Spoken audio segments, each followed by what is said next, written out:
Hello friends, आज आम भुवनेश्वर नयापल्ली निकटरे थिबा इक्सन मंदिर बुलिबा को जिबा। आपण देखि परथे इक्सन मंदिर सामना पटर दृश्य। श्रीकृष्ण बलराम मंदिर नाम रे मध्य एही इक्सन मंदिर परिचित।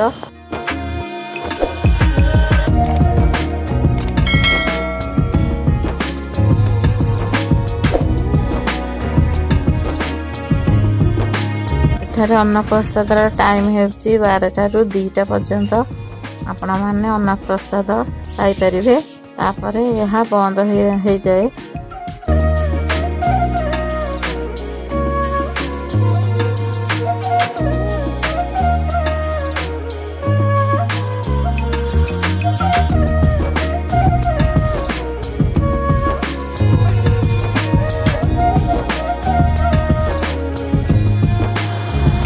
मंदिरटी सकाळ 4:15 ठारू मंगल आरती ठारू आरंभ होई राति 8:30 रे मंदिरटी पहड़ पड़ी थाए।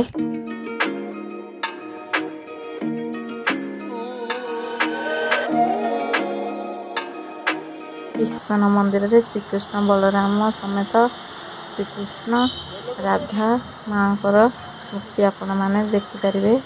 एही इक्सन मंदिर रे रथ यात्रा एवं अन्यान्य पर्व पालन करा जाए। से मध्यरु जन्माष्टमी अन्यतम अटे, कारण मंदिरटी मुख्यतः श्रीकृष्ण को समर्पित।